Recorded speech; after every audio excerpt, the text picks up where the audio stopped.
Hey everybody, Andrew here and welcome back to my channel. So if you don't know what I do by now, basically if it's Canadian, I want to talk about it. You know, I'm really proud of everybody right now. In response to some of the US attempts at a tariff, we've decided to buy Canadian, and patriotism has seemed to be higher than usual. So I decided that I would like to make my own effort by bringing something to the table in terms of Canadian content. Now look, we all have our favorite old shows, whether that's The Littlest Hobo, The Red Green Show, Reboot, you name it, but what I want to do is a little bit different. Instead, I want to give you 5 recommendations for shows that are currently airing. And what we're going to do is I am going to do a little overview of each show and tell you what I liked about it and where you can watch it. And if it seems like I was a little brief with these, yes I was. Because the truth is, some of these I want to go back and do a full video on later, so I'm just giving you an introduction. Okay, so let's start off with number 1, Son of a Critch. Mark Critch is a very busy man. A staple of This Hour Has 22 Minutes, he also writes and stars in the show Son of a Critch. The series is based on his autobiography of the same name, and the show follows a young Mark Critch through adolescence in 1980s Newfoundland. This show could best be described as a Canadian Wonder Years. I mean, heck, you even have adult Mark Critch narrating some of the events. What I like about this show is that it's very wholesome. It's a show that you don't often see in this day and age. And I also appreciate the way that they portray Mark. He's one of those characters who, on any other TV show, he would be a second banana. But here, we get to see him in all his awkward glory. He's not the coolest kid in the room. He's kind of a geek, and this show fully flaunts that. Another thing I have to say that I appreciate about this show is that every member of the family gets their moment to shine. Yes, the show is about Mark, but it shows us what's going on with everybody else. While in one episode they may have just a few scenes, they get a full story that fleshes them out, and we get to see their highs and their lows.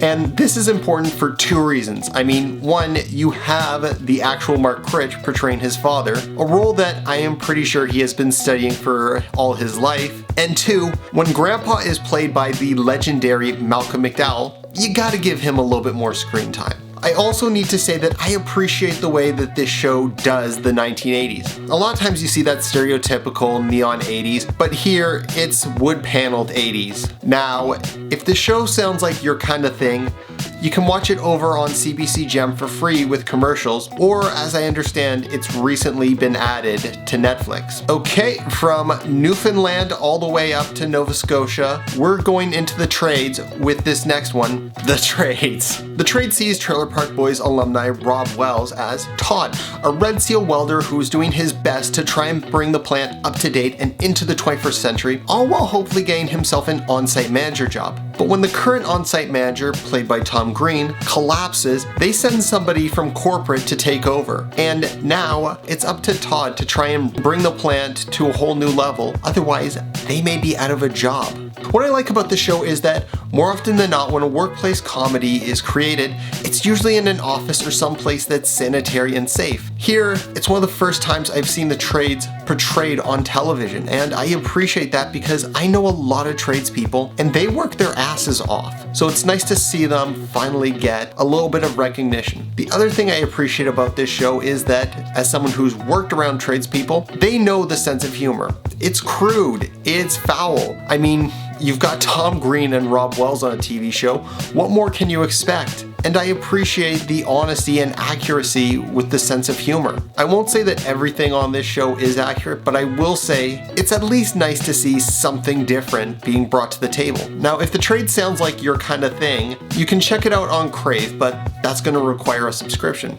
Okay, so we are going from Nova Scotia to the Arctic Circle with this next one. This one is called North of North. North of North is about a young woman named Sija who has spent most of her life post-high school being a stay-at-home mom and raising their daughter. On a boat trip with her husband, she is knocked into the water and comes face-to-face with a water god. After the water god calls her a loser, she decides that all the feelings she's had about needing a change, she's gonna go for. So she moves out of her house, she dumps her husband, and now she is going to find a job and find her place in the world. Despite the show being set in the Arctic Circle, I think that this is actually a very universal theme, starting over. And this show does not pull any punches with that. You see her struggle to find a job, to find a place, and ultimately feel like she's doing something with her life. I also have to give it up for the writing. I didn't expect to like this show as much as I did, but I found myself enjoying it so much that I couldn't wait for the next episode. If you're interested in this show, you can watch it for free on CBC Gem, once again, with commercials, or they did put the first episode up on YouTube, and it's gotten quite a positive response. So if this sounds like your thing, or even if it doesn't, I strongly recommend you check it out. Okay, so from the ice of the Arctic Circle to the ice of the hockey rink, we go to Sudbury with this next one, Shoresy. Now, Shoresy is a spin-off of the popular series Letterkenny. The show follows the foul-mouthed hockey player as he goes from Letterkenny to Sudbury and tries to bring the local team, the Bulldogs, to victory. Now, spoiler for those of you who haven't watched past season 3. So in the final few episodes of season 3, Shoresy gets a concussion and is ultimately forced to retire. This is where I feel like the show is starting to hit its new stride. Season 4 deals with him trying to figure out what comes after hockey, and I like it.